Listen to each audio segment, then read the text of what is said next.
करते हैं, भोपाल से खबर है जहां वायरल फीवर से बीमार 200 बच्चे अस्पताल में भर्ती हुए हैं। वायरल फीवर से बीमार 6 बच्चों को वेंटिलेटर पर रखा गया है। सभी सरकारी और निजी अस्पतालों की ओपीडी 60% बढ़ गई है। तो 116 बच्चे हमीदिया अस्पताल के एसएनसीयू में भर्ती हैं। राजधानी में 2 हफ्ते में 3 गुना बच्चे वायरल फीवर से संक्रमित हुए हैं। तो कोविड के बीच वायरल फीवर का टेंशन बढ़ गया है। राजधानी भोपाल में 200 से ज्यादा बच्चे वायरल फीवर से बीमार हैं और सभी सरकारी और निजी अस्पतालों की ओपीडी में 60% की बढ़ोतरी हुई है।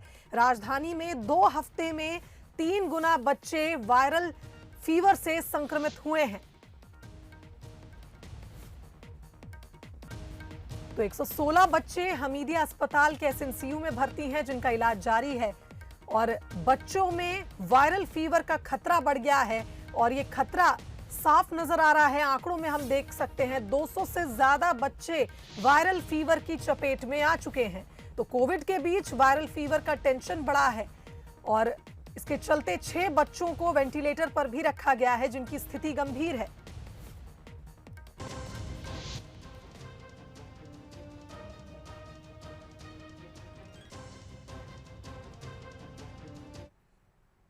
इधर ग्वालियर में भी वायरल फीवर से बीमार बच्चों की संख्या बढ़ गई है। जया आरोग्य में वायरल फीवर से 30 बच्चे भर्ती हुए हैं। जया आरोग्य अस्पताल की हम बात कर रहे हैं जहां वायरल फीवर के 30 बच्चे भर्ती हुए हैं और यूपी के वायरल से मिलते जुलते लक्षण बच्चों के बताए जा रहे हैं। तो गंभीर बीमार हुए बच्चों की सैंपल को वायरोलॉजिकल लैब में भेजा गया है और बच्चों के सैंपलिंग की जा रही है। बच्चों के सैंपल लिए जा रहे हैं ब्लड के, ताकि पता लगाया जा सके कि ये वायरल फीवर किस कारण से हो रहा है।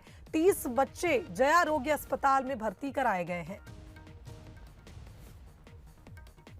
तो यूपी के वायरल से मिलते जुलते लक्षण ने चिंता बढ़ा दी है। गंभीर बीमार बच्चों की सैंपल वायरोलॉजिकल लैब में भेजी गई है और अब चिंता बढ़ गई है परिजनों की, क्योंकि बच्चों पर वायरल फीवर का खतरा मंडराता नजर आ रहा है।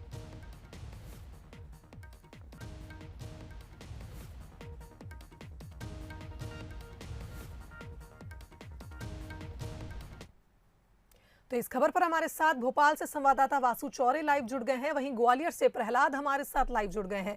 वासु, सबसे पहले जानना चाहेंगे, भोपाल के आंकड़ों पे नजर डालें, 200 बच्चे बीमार हैं, वायरल फीवर के कारण बच्चे अस्पताल में भर्ती हैं। क्या स्थिति बनी हुई है और क्या कहना है डॉक्टर्स का?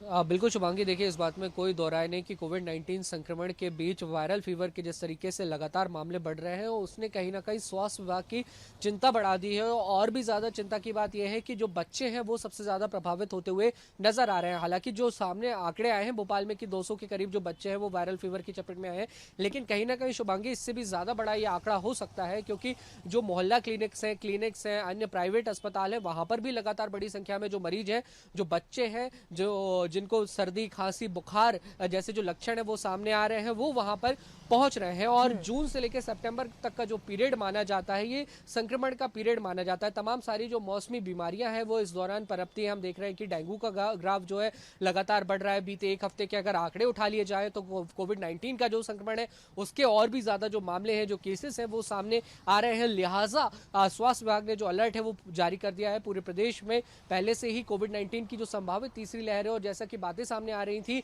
कि बच्चे सबसे ज्यादा अफेक्टेड हो सकते हैं, तो बच्चों के लिए विशेष वार्ड्स बनाए गए थे, बेड्स रिजर्व किए गए थे। तैयारियां कहीं ना कहीं ये कहा जा सकता है कि पूरी हैं, लेकिन बेहद सतर्क, बेहद सावधान रहने की जरूरत है। स्वच्छता रखने की बेहद ज्यादा जरूरत है ताकि ऐसा किसी भी तरीके का संक्रमण ना फैले जो बाद में बेकाबू हो जाए और एक बड़ी मुसीबत का रूप ले ले। बिल्कुल वासु, एक नई मुसीबत हम इसे कह सकते हैं, खासकर कि बच्चों के लिए। लेकिन अगर सूझबूझ से सही समय पर सैंपलिंग हो जाए, बच्चों के ब्लड सैंपल्स चेक हो जाएं और बच्चे अस्पताल पहुंच जाएं तो वायरल फीवर ठीक हो सकता है। कोई ऐसी लाइलाज बीमारी नहीं है। हमारे साथ प्रहलाद भी जुड़े हुए हैं, ग्वालियर का रुख कर लेते हैं। प्रहलाद, एक नई मुसीबत बन के आया है वायरल फीवर और हम ग्वालियर के आंकड़े भी देख रहे थे, लगातार बढ़ते जा रहे हैं। क्या स्थिति ग्वालियर में इस समय बनी हुई है? बिल्कुल आपने ठीक कहा, एक नई मुसीबत यहाँ पर आई है और 30 बच्चे वायरल फीवर से संक्रमित पाए गए हैं। हालांकि उनके ब्लड के सैंपल लिए गए हैं और जो कोविड टेस्ट है वो भी कराया गया है। लेकिन सबसे बड़ी बात यह है कि जिस तरीके के लक्षण हैं वो बेहद गंभीर हैं और कोविड से मिलते जुलते हैं। और सबसे बड़ी बात तो ये है कि जो यूपी में बच्चों में बुखार फैला है, कमोवेश वही स्थिति यहाँ पर दिखाई दे रही है। चिंता बढ़ गई है, अलर्ट जारी किया गया है, प्रशासन सतर्क है और तमाम वो एहतियात बरते जा रहे हैं जो बरते जाने चाहिए। लेकिन सबसे बड़ी बात है कि इस वायरल फीवर से जो बच्चे हैं वो गंभीर स्थिति में पहुंच रहे हैं। कुछ को आईसीयू में भर्ती कराया गया है जिनकी हालत गंभीर बताई जा रही है। तो निश्चित तौर पर परेशानी बढ़ सकती है और जिस तरीके से मौसम बना हुआ है उसके चलते ये रोग और ज़्यादा फैल रहा है। यानी वायरल के फैलने के लिए मौसम भी काफ़ी हद तक जिम्मेदार है। हालांकि पता लगाया जा रहा है कि कहीं ये बुखार यूपी जैसा तो नहीं है। जी बिल्कुल प्रहलाद, एक बात सही कही आपने कि यूपी में जो बुखार फैला हुआ है बच्चों में, अब उसका ही असर हम यहाँ मध्य प्रदेश में भी देख रहे हैं और कई जिले ऐसे हैं जहाँ पर अभी ये तय ही नहीं हो पा रहा है कि बच्चों को वायरल फीवर है या कोई मौसमी बीमारी है। तो देखना होगा किस तरह से स्थिति को संभाला जाता है, क्योंकि स्वास्थ्य विभाग भी पूर्ण रूप से तैयार है, क्योंकि संभवतः जो तीसरी लहर आने वाली थी वो भी इस दौरान आने वाली थी। तो बच्चों के लिए इंतजाम पूरे किए गए हैं, लेकिन देखना होगा कि कितनी जल्द इस नई मुसीबत से सभी को छुटकारा मिलता है। बहुत धन्यवाद आप दोनों का तमाम बातचीत हमारे साथ करने के लिए इस खबर पर। तो आपको बता दें, वायरल फीवर एक नई मुसीबत बन के आया है और सबसे ज्यादा बच्चे इसकी चपेट में आ रहे हैं। भोपाल की अगर बात की जाए 200 बच्चे अस्पताल में भर्ती हुए हैं, वहीं ग्वालियर में जयारोग्य अस्पताल में 30 बच्चों को भर्ती किया गया, जिनमें कई बच्चे ऐसे हैं जिनकी हालत गंभीर है और उनकी सैंपलिंग की जा रही है और उन्हें वेंटिलेटर पर भी रखा गया है।